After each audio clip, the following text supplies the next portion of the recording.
Sarah Chen stared at the satellite image on her screen, her coffee growing cold beside her keyboard. After 15 years at NASA's Deep Space Monitoring Division, she thought she had seen everything. She was wrong. "Dr. Roberts, you need to see this," she called out, her voice steady despite her racing heart. The anomaly she spotted shouldn't exist. A distortion in space, barely visible against the backdrop of stars, but moving in a perfect orbital pattern around Earth. The head scientist hurried over, his white hair disheveled as usual. One look at the screen made him freeze. "How long has it been there?" "That's the thing, sir." Sarah pulled up more images, these ones dating back months. "Once I knew what to look for, I found it in older scans. Many older scans." Dr. Roberts adjusted his glasses, leaning closer to the screen. "Show me." Sarah's fingers flew across the keyboard, bringing up scan after scan. The same distortion appeared in images from 6 months ago, 2 years ago, and incredibly, even in some degraded images from the 1960s space program. "Something has been watching us," Dr. Roberts whispered, "for decades." Within hours, the observation room filled with military personnel. General Marcus Thompson, a stern-faced man with graying temples, stood at the center of the chaos, barking orders into his phone. "I want every satellite we have pointed at these coordinates. Yes, even the classified ones. This is Priority Alpha." The discovery spread through secure channels across the globe. In Beijing, military commanders gathered in emergency sessions. In Moscow, aging generals who remembered the Cold War were called out of retirement. In London, MI6 analysts pulled decades of UFO reports out of dusty archives. Sarah worked without breaks, analyzing data as it poured in from observatories worldwide. The pattern became clear. The object wasn't just watching. It was learning. "It's a probe," she announced to the packed room 18 hours after her initial discovery. "An automated observatory, and it's been cataloging everything. Our technical progress, our wars, our peaceful moments. Everything." General Thompson's face darkened. "Can it see us now?" "See us?" Sarah laughed nervously. "Sir, it's been seeing us since before we landed on the moon. The question is, why reveal itself now?" The answer came 3 days later. The probe's cloaking technology began to fail, too perfectly, too systematically to be an accident, as if it wanted to be found. Then came the message. It was simple, broadcast on frequencies humans had only recently learned to use. 3 words that made every military leader's blood run cold. "Assessment period complete." In the Pentagon's war room, General Thompson stared at the translation. Assessment for what? His question was answered by a junior analyst who burst into the room, tablet in hand. "Sir, we're detecting similar probes around Mars, Venus, and Jupiter's moons, all suddenly visible, all broadcasting the same message." The implications hit everyone at once. Earth wasn't special. It was just one of many worlds being watched, being tested. Sarah, now working from the Pentagon, pulled up a star chart. If these probes have been here since at least the 1960s, and we're only finding them now, then someone out there has been running a very long experiment. General Thompson finished. And we're part of it. The next week saw the world change. Government archives were opened, revealing decades of classified encounters. Radar stations worldwide reported similar cloaked objects in Earth's orbit. Each discovery pointed to one undeniable truth. Humanity had never been alone. In her temporary office at the Pentagon, Sarah worked late into the night, compiling data from around the world. A pattern emerged in the probe's behavior.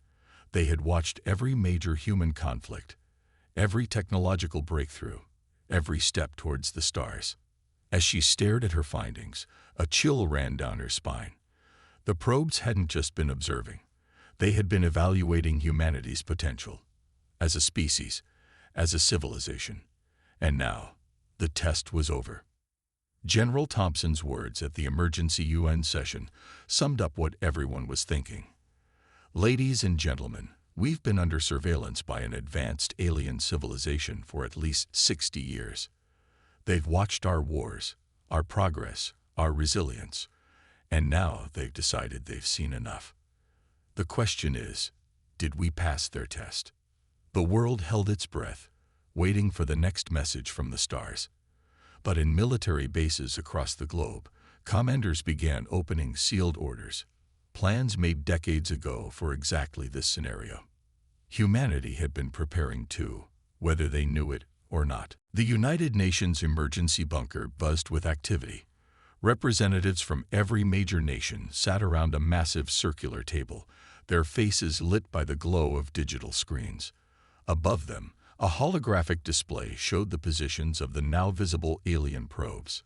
General Thompson stood at the podium, his uniform crisp despite 3 days without sleep. What I'm about to share has been classified at the highest levels for over 50 years. The room fell silent as he pressed a button. Old footage appeared on the screens. A UFO encounter from 1962, captured in crystal clear quality. "This isn't a blurry photo taken by a civilian," he explained. "This was recorded by a secret military satellite. We've known about them for decades. All of us have." The Chinese military representative, General Li Wei, stood up next. "China has similar footage." He nodded to his aide, who added new videos to the display. From 1965, 1982, and 1999. One by one, other nations began sharing their secret files. Russia revealed underwater encounters in the Arctic. Britain showed data from RAF encounters over Scotland. India presented satellite images of objects moving at impossible speeds above the Himalayas. Sarah Chen, watching from her station at the back of the room, felt her head spin. "They're all connected," she whispered to Dr. Roberts beside her. Every major nation had pieces of the puzzle. "And now we know why we never shared them," Dr. Roberts replied. "We were all being tested, our ability to keep secrets, to prepare quietly." The Japanese representative cleared his throat. "There's more. The Fukushima incident wasn't just a natural disaster. Our sensors detected energy signatures minutes before the earthquake."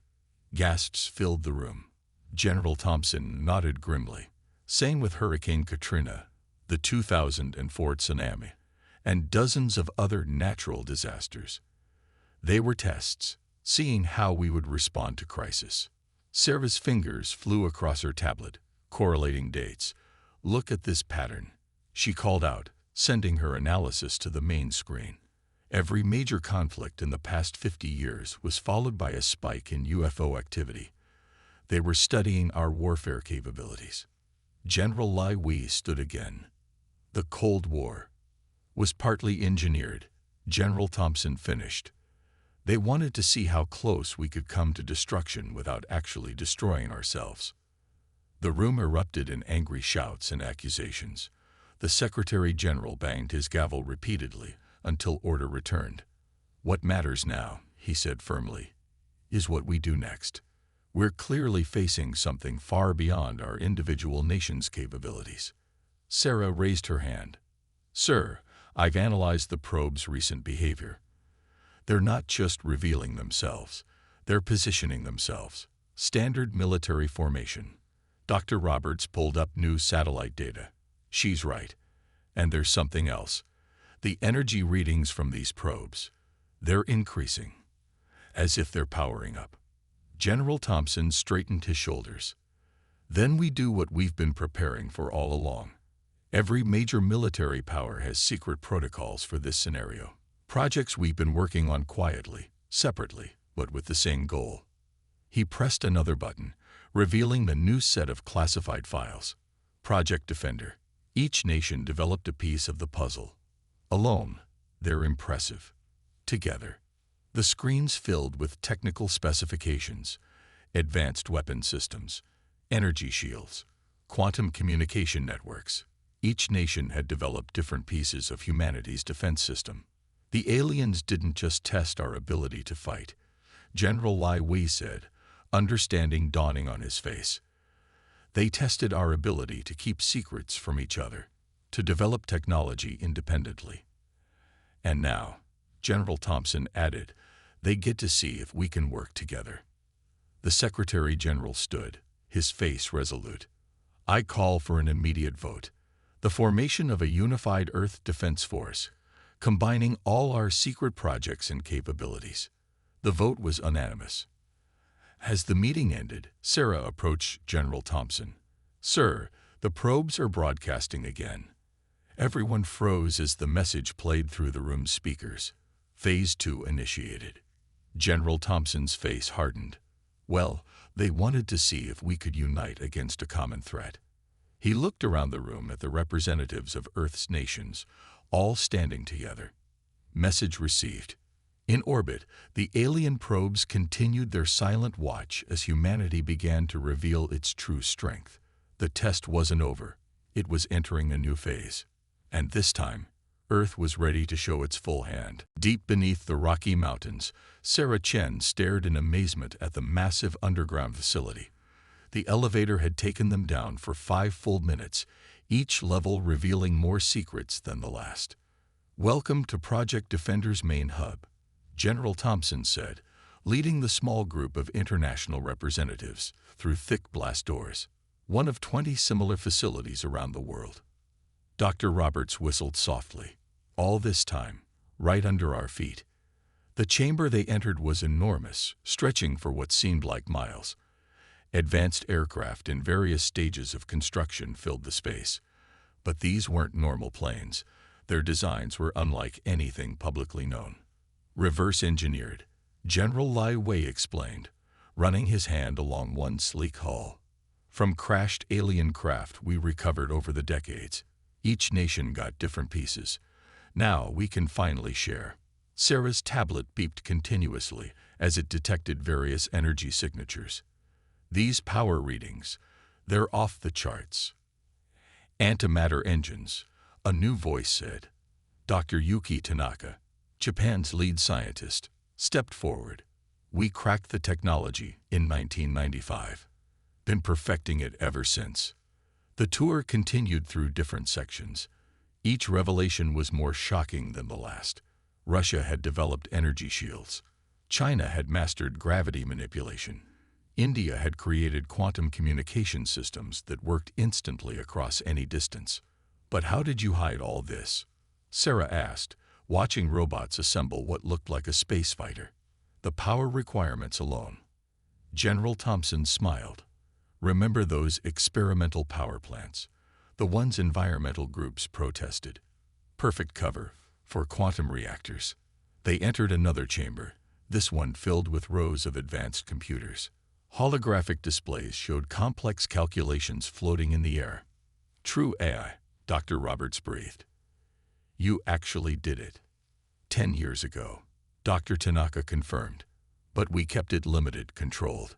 It helps us design and build, nothing more. We learned from our science fiction. A loud alarm suddenly blared through the facility. Sarah's tablet exploded with notifications. The probes, she shouted. They're moving. Everyone rushed to the central command center. The main screen showed the alien probes breaking their orbit, forming new patterns. They're not attacking, General Lai Wei observed. This is another test. There, he paused, studying the formation. They're creating a blockade, cutting us off from space. General Thompson's face hardened. Then it's time to show them what we've been hiding. He pressed his palm against a biometric scanner, initiating Protocol Omega. Around the world, similar facilities hummed to life. Hidden doors in mountain ranges slid open. Desert floors retracted, revealing launching pads. Ocean platforms emerged from the waves. My God, Sarah whispered, watching the feeds. How many ships do we have? Enough, General Thompson said grimly. We've been building them since Roswell. Each country focused on different designs, different technologies. Apart, we were vulnerable. Together, Dr. Roberts finished the thought. Together, we're ready for war. Not war, General Lai Wei corrected. Deterrence. We show them our strength, so we never have to use it. The facility shook as the first ships began launching. On screens around the room, similar scenes played out across the globe. Sleek fighters rose from hidden bases in the Sahara. Massive carriers emerged from underwater hangars in the Pacific. Space platforms that had masqueraded as satellites revealed their true nature. Sarah's tablet picked up a new transmission. The probes are broadcasting again. The message was longer this time. Defense capabilities assessment initiated. Prepare for final phase. They want to see our full strength, General Thompson said. Fine. Let's give them a show. He turned to the assembled leaders. Everything we've hidden. Everything we've built. It's time to bring it all into the light. Dr. Tanaka's fingers flew across a console, activating global defense grid. Around the Earth, hidden weapons platforms powered up. Energy shields shimmed into existence over major cities. Quantum radar arrays began scanning deep space. Send the message, General Thompson ordered. Sarah nodded, typing quickly. On every frequency, in every language, Earth broadcast its response. We see your blockade. We know your tests. For decades, we've prepared. Every war, every crisis, made us stronger. We united in secret, built in shadow. Now we stand ready. This is humanity's formal notice. We're done being tested. The next move is yours.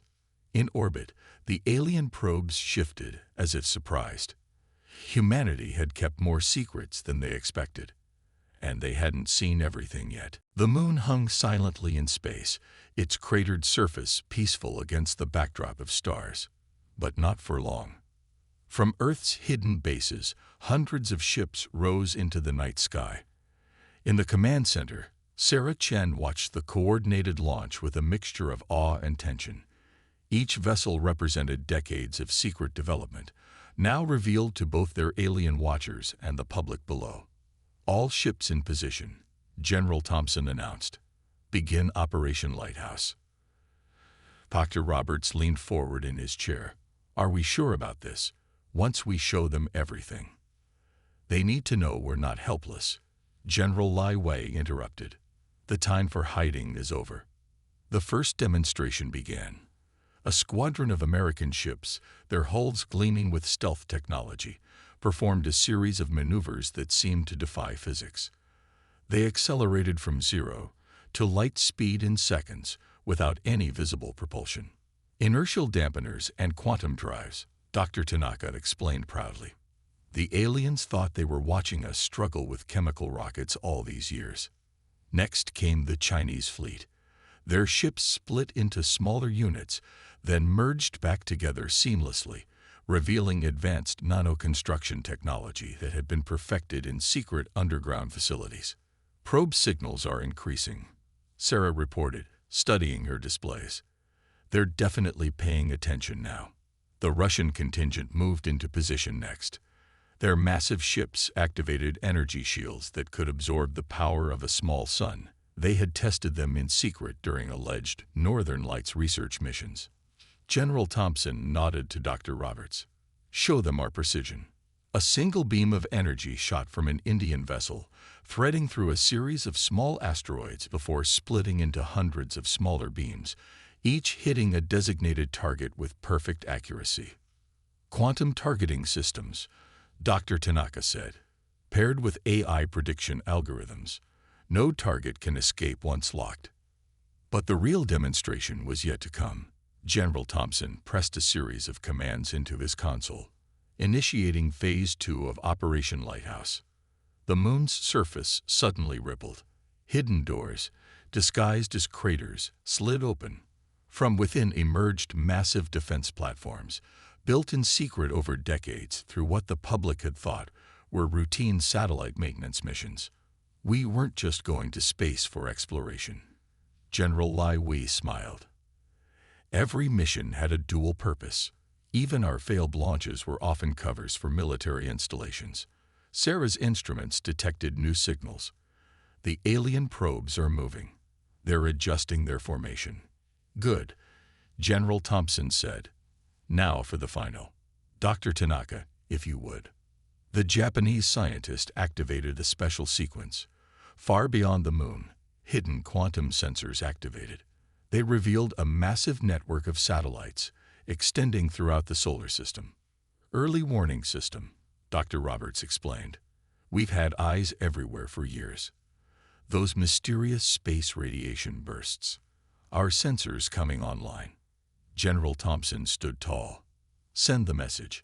All frequencies, all languages, maximum power. Sarah began broadcasting. To all observing species, you have watched us grow, tested us, judged us. Now watch this demonstration of our true capabilities. At his signal, every ship and platform activated their weapons. They didn't fire, they simply aimed. At every alien probe, at empty sectors of space where cloaked observers might hide, at strategic points throughout the solar system. We track all of you, the message continued. Your cloaking technology cannot hide you. Your probes cannot surprise us. We have prepared for this moment for generations. The alien probes began broadcasting rapid signals, their formation shifting quickly. They're surprised, Sarah reported, analyzing the data. These energy readings, I think we actually caught them off guard. Humanity is no longer your experiment. General Thompson dictated the final part of the message. We are not your test subjects. We are your equals, perhaps more than you realized. To emphasize the point, a small asteroid near the moon suddenly vaporized, destroyed by a weapon no one had known Earth possessed. A single shot from a single platform, General Lai Wei explained. At minimum power, the alien probes froze in space. Their broadcasts stopped. For several long minutes, silence filled the solar system. Then a new signal, stronger than any before. Assessment parameters exceeded. Direct contact authorized. In the command center, humans from every nation shared knowing looks. This was what they had prepared for. They're finally ready to talk, General Thompson said. On our terms. Sarah looked at the displays showing Earth's revealed might. After all these years of hiding, playing weak, we're not playing anymore, Dr. Tanaka finished. And they know it. The real test was about to begin, not of Earth's strength, but of its wisdom in using it. No one in Earth's command center was prepared for what happened next. The space around Earth's defense fleet suddenly rippled, like water disturbed by invisible stones. Massive ships appeared, not just one kind, but many different designs, each alien and strange in its own way. Sarah Chen's instruments went wild. I'm detecting at least 5 different energy signatures. No, 7, 8 different alien fleets.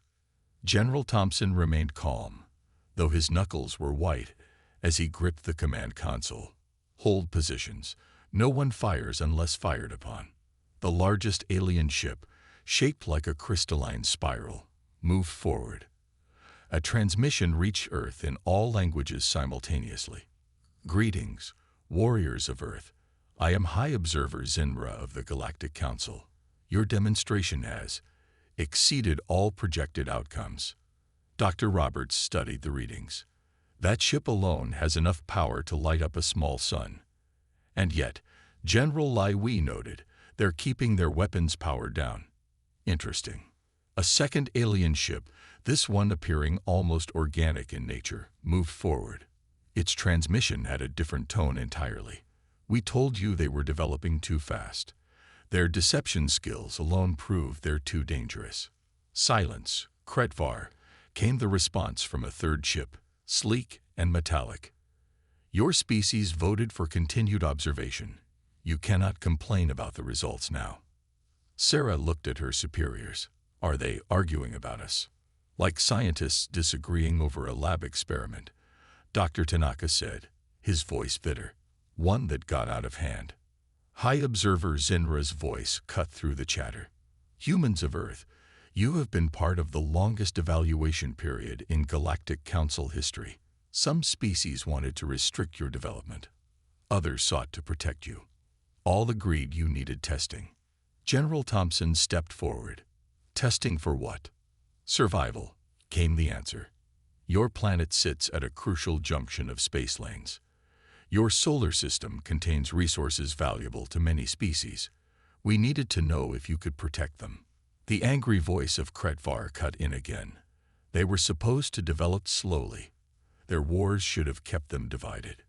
Instead, they turned every conflict into a chance to advance their technology.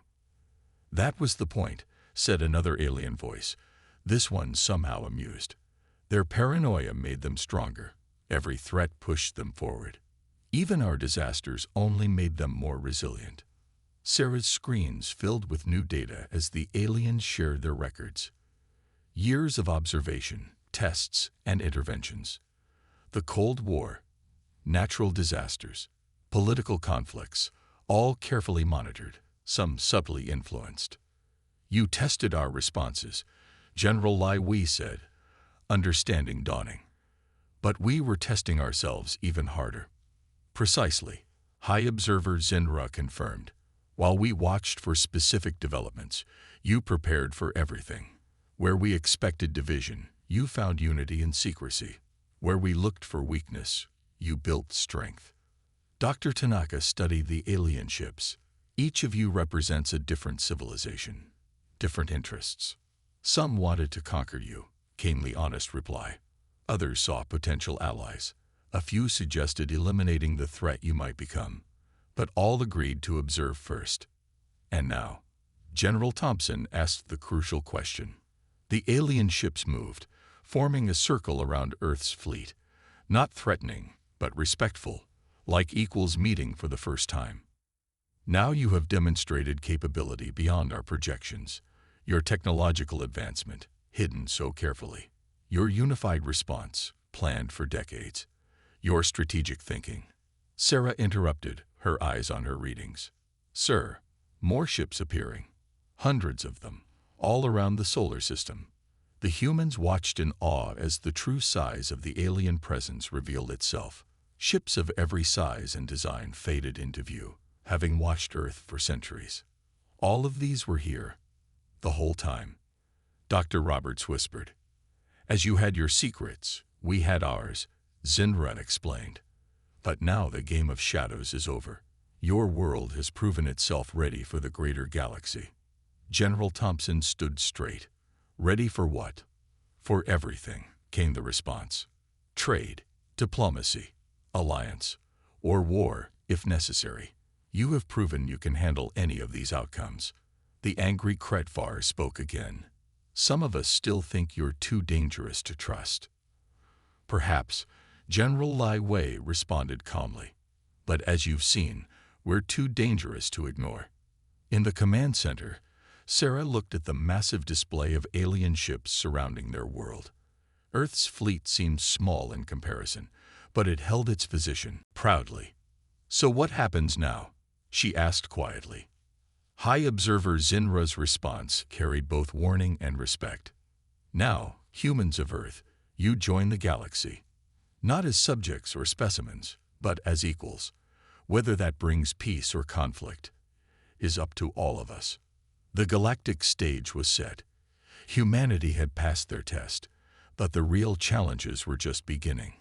The Galactic Council's meeting chamber was nothing like Earth's diplomats had expected. Instead of a grand hall, they stood in what appeared to be a sphere of pure energy, with representatives from dozens of alien species floating on platforms around them. Sarah Chen, now serving as Earth's technical advisor, kept her tablet running constant scans. General Thompson and Dr. Roberts stood beside her, while General Lai Wei and Dr. Tanaka completed Earth's first diplomatic team. High Observer Zinra's crystalline form glowed softly as they spoke. "We welcome Earth's representatives to the first official council meeting. You may now present your cases and concerns." General Thompson stepped forward. "Before we begin, we have questions that demand answers." The angry species from before, the Kretvar, their organic ship pulsing with dim light, interrupted. "You are not here to make demands. You are here to receive terms." "No," General Thompson's voice was calm but firm. "We're here as equals, or we're not here at all." A murmur ran through the alien representatives. Sarah's tablet picked up spikes in energy readings as various species reacted to the human's boldness. Proceed with your questions, Zinray allowed.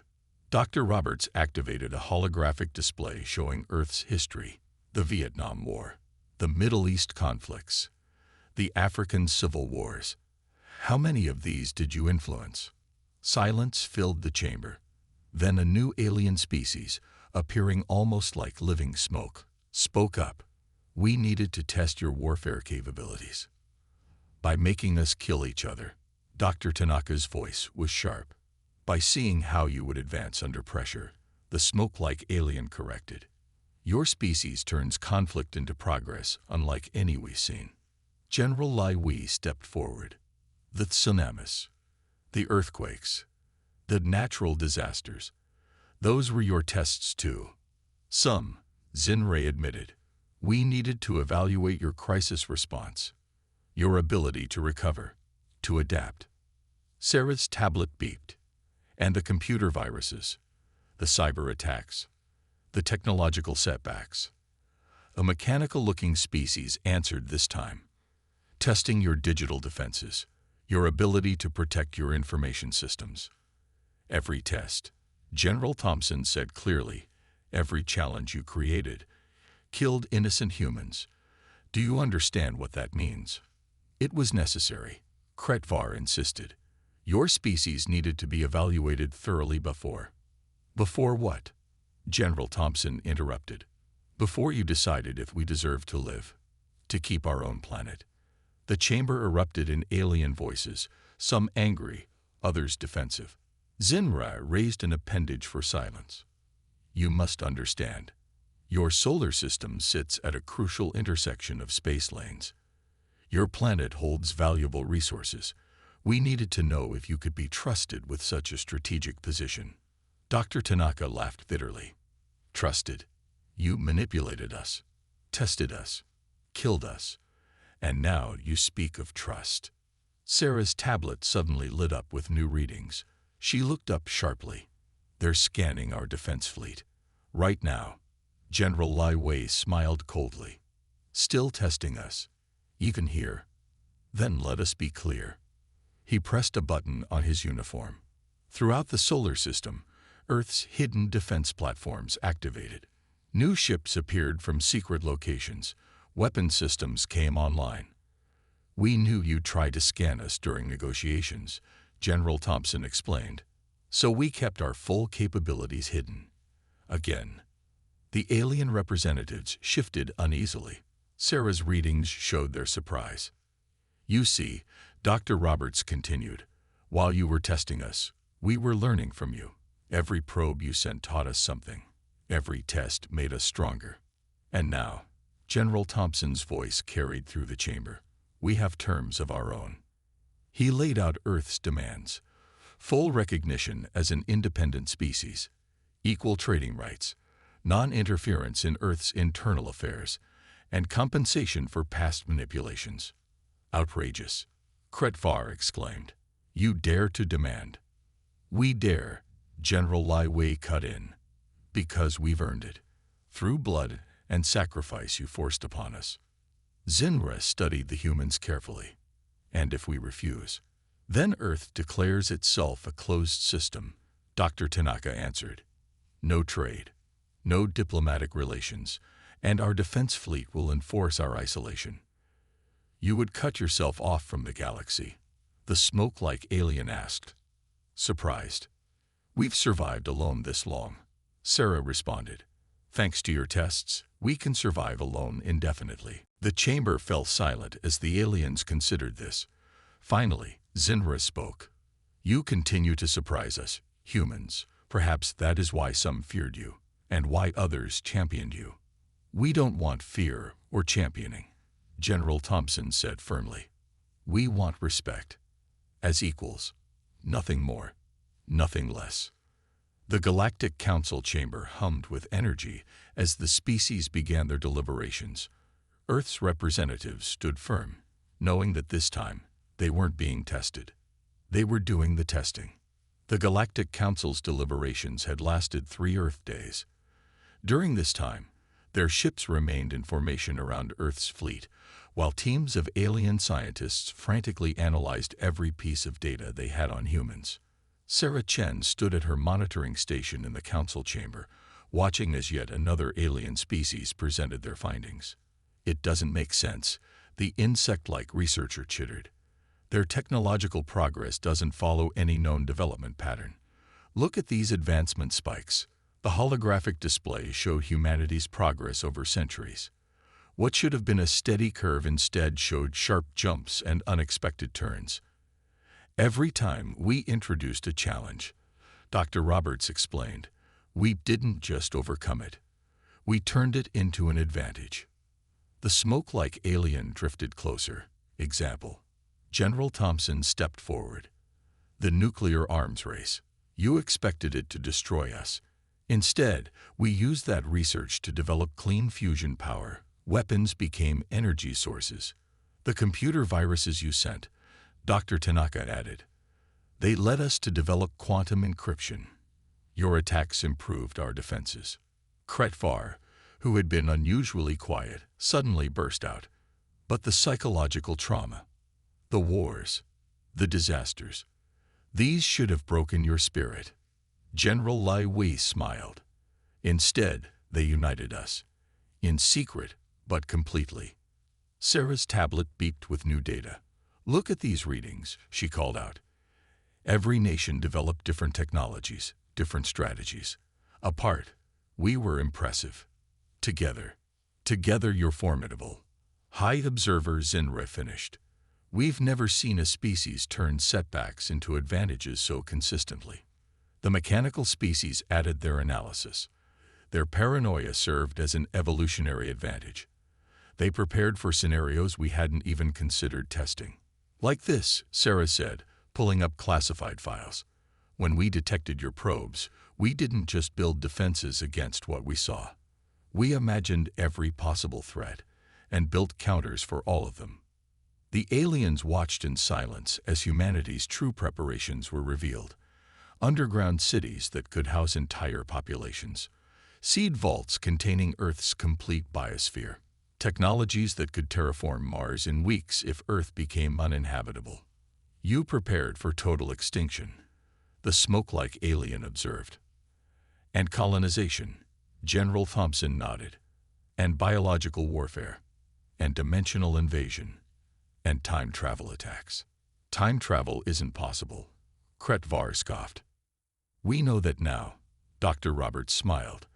"But we developed countermeasures anyway, just in case." A new alien species, crystalline like Zinra but darker, moved forward. "This is why some of us advocated for your elimination. Your species doesn't just adapt, you over-adapt. You prepare for threats that don't exist." Yet, General Lai Wei added quietly. The chamber fell silent at the implication. High Observer Zinra's crystal form pulsed with energy. "Now we understand. Your unpredictability isn't a weakness. It's your greatest strength. You imagine dangers we never would, and so you're prepared for anything." Sarah's tablet suddenly lit up with alerts. Multiple ships approaching the solar system. At least 3 fleets. The aliens seemed unsurprised. "Ah," Zinra said, "the militant factions have arrived. Those who voted for Earth's elimination. Instead of panic, Earth's representatives shared knowing looks." General Thompson pressed a button on his uniform. "Activate Protocol Omega-2." Throughout the solar system, new defense platforms appeared. Not dozens, but thousands, each more advanced than the last. "As we said," Dr. Tanaka explained calmly, "we prepare for everything, including betrayal during peace talks." The incoming hostile fleets suddenly stopped. Sarah's readings showed their confusion as they detected Earth's previously hidden defenses. "Your species," the smoke-like alien observed, "is terrifying." "No," Dr. Roberts corrected. "We're survivors. We're builders. We're protectors. We only become terrifying when threatened." The crystalline alien's dark form shimmered. "And who decides what constitutes a threat?" "We do," General Lai Wei said simply. After centuries of your tests, we've earned that right. High Observer Zinra turned to address the full council. The human factor cannot be ignored. They've surpassed every metric we use to measure civilization advancement. Not through steady progress, but through imaginative leaps we never considered possible. So what now? Kretvar demanded. We simply accept them as equals. Sarah looked up from her tablet, her voice firm. You don't have to accept us as equals. We already know we are. The question is whether you want us as allies or something else.